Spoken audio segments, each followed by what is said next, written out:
Hello and welcome to Newsfeed on Trust TV. My name is Dorcas Yakubu, bringing you trending stories that people are talking about and sharing around the globe today, and also their opinions on such issues. Fuel subsidy was removed for Nigeria not to go bankrupt, says Tinubu. Fuel scarcity would last for 2 more weeks, says Ipman. Benin monarchy suspends 5 functionaries for unauthorized visit to Oni of Ife. Court upholds conviction of imprisoned R&B star R. Kelly in Chicago. Now, top on what's trending, President Bola Tinubu has said that fuel subsidy was removed to save the country from going bankrupt. Speaking as one of the panelists at the ongoing World Economic Forum in Riyadh, Saudi Arabia on Sunday, April 28, Tinubu said he was convinced it was in the best interest of the people. He added that it is going to be difficult, but the hallmark of leadership is taking difficult decisions at a time it ought to be taken decisively, and that was necessary for the country.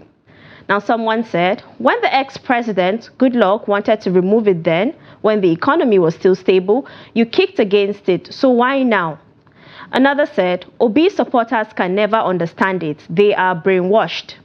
Another wrote, APC bankrupted the country, PDP do reach small level, but APC scatter everything. Now, the Independent Petroleum Marketers Association of Nigeria, Ipman, has said that the fuel scarcity being experienced across the country would last for 2 more weeks. Public Relations Officer of Ipman, Chinedu Ukadike, told newsmen that the product is not available in the country, and that is now challenging to source the product because most refineries in Europe are undergoing turnaround maintenance. Ukadike blamed the acute shortage in supply on importation bottlenecks and the slow pace of marketers' license renewal by the Nigerian Midstream and Downstream Petroleum Regulatory Authority, NMDPRA. He added that only 1,050 marketers out of 15,000 have had their licenses renewed by NMDPRA. Now, someone said, if you made your refineries work in your own country, you would not be making us go through all this. Another said, please, where is Dangote and his refinery? I thought we have outgrown this. Another wrote, if you are in Nigeria and you are mentally stable, you need a mental health therapy. Now, the Nigerian Air Force says the air components of Operation Whale Punch and Delta Save on Saturday knocked out terrorist hideouts in Niger and destroyed illegal oil refining sites in the Niger Delta. The Director of Public Relations and Information, NAF AVM Edward Gabquet, in a statement on Sunday said that 18 illegal refining sites were destroyed in the Niger Delta. Gabquet said NAF airstrikes also hit the enclaves of notorious terrorist kingpin Malam Umar and several other commanders located in Alawa Forest in the Shiroro area of the state. Now, someone said they find it quick to burn acclaimed illegal refineries, but not quick to developing the land where the oil wells are. This is no achievement. Another said they should go after Boko Haram and not this. Another person said, that's where there is a blind leadership. If there is an illegal refinery and it works, why don't you get those guys and equip them with modern technology and they become useful? Why killing them? Now, the Benin Traditional Council, BTC, has suspended 5 functionaries in the Benin Kingdom over alleged sacrilegious conduct against Benin customs. It was alleged that the functionaries, while visiting the Oni of Ife, falsely claimed they were emissaries of the Oba of Benin and rendered inaccurate and disjointed accounts of the connection between the Benin royal dynasty and the Oni-ship of Ife. The BTC considers the conduct of these functionaries as inappropriate, sacrilegious, and calculated to ridicule traditional history and to bring disrepute to Benin custom. Now, someone said, one of the monarchs in Nigeria that takes his position seriously, Oba of Benin. Another said, good, a traditional system that works. Another person wrote, that is how the Benins do. They have rules and procedures. You can't do things anyhow. You'll be suspended from the council. Now, let's take a short break, and when we come back, you'll get to know why you should stay off drug trafficking. Stay tuned. Welcome back, it's Newsfeed. Now, the Federal High Court in Abuja has sentenced two notorious drug kingpins, Nwa Ezioke Ikena Christian and Agbo Chidike Prince, to life imprisonment for cocaine trafficking. Director, Media and Advocacy of the National Drug Law Enforcement Agency, NDLEA, Femi Babafemi, who announced this in a statement on Sunday, April 28, 2024, said the sentences brings an end to their years of criminal enterprise of exporting cocaine across continents following their arrest and diligent prosecution by the Anti-Narcotics Agency.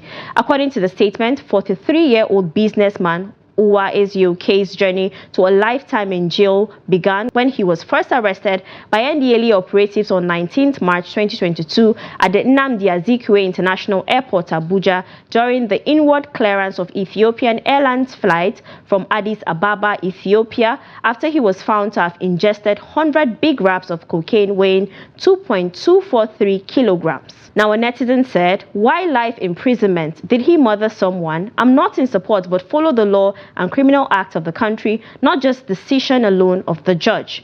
Another said, "Them arrest him before he pleaded not guilty. They granted him bail. He absconded, went back to drugs trafficking, and this time tried exporting drugs to China using a different ID, a true meaning of village people one."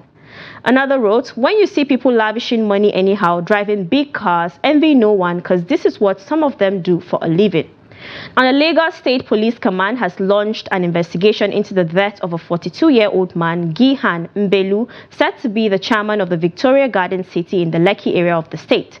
According to a post by one Deji Lambo, the financial advisor and venture capitalist was found unconscious in his car on April 26, 2024, around VGC.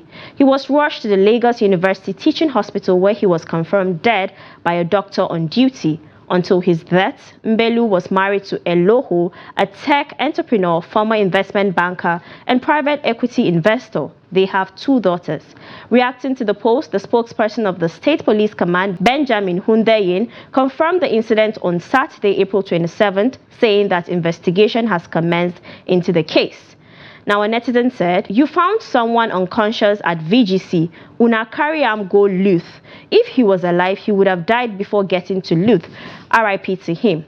Another person said, "They should ensure that autopsy is done to ascertain the cause of his death. This will help in creating an awareness of whatever might have killed him. High blood pressure, stroke, heart attack, etc. Without an autopsy, it will just be a speculation." Another wrote, "The lack of a government general hospital in Lekki, Aja axis, is a cause for serious concern. Too many lives have been lost due to this, as a few private hospitals around aren't equipped to cope with serious emergencies. I lost a staff about 3 weeks ago because of this. Lagos State Government, we need a general hospital at Agungi Ikota corridor of Lekki." Now, Rivers State Governor Siminalayi Fubara has vowed to remain upright and never to govern the state on bended knees, no matter how much he is pushed politically. He said there's a fierce battle to destroy the soul of the state, but expressed optimism that he will win the battle with the support of well-meaning persons who are standing firmly with him.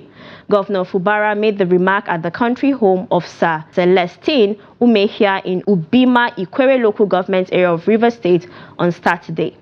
Now, a netizen said, "Start doing your job instead of bragging. We are tired of sweet mouth." Another person said, "He talks too much. He can't do anything against Wike unless Tinubu is not in power. So stop talking, mind your government." Another person said, "May Almighty God continue to be with you, Your Excellency, sir." And now on the foreign scene, a federal appellate court has upheld the conviction of imprisoned R&B star R. Kelly in Chicago. The Ignition singer was sentenced to 20 years in prison in his child pornography case in Chicago, and the 7th Circuit Court of Appeals just affirmed that sentence after he tried to overturn it, citing the statute of limitations had passed as his defense.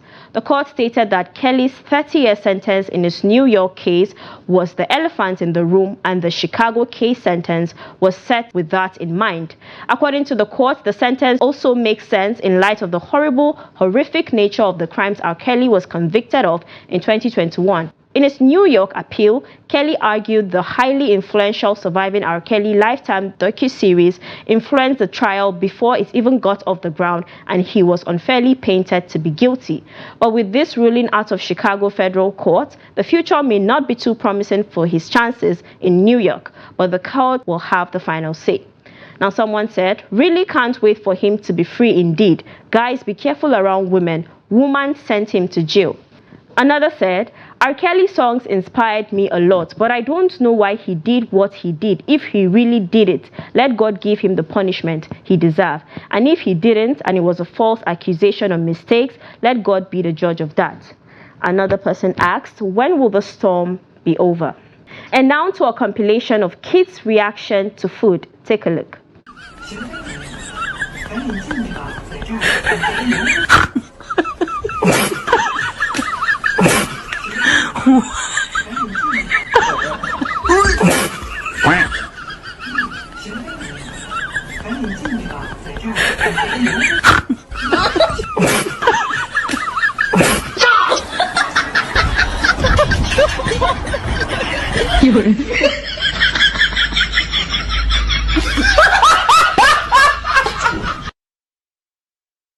And that's all we have for you today. Follow us and subscribe to all our social media platforms: Facebook, YouTube, Instagram, and X.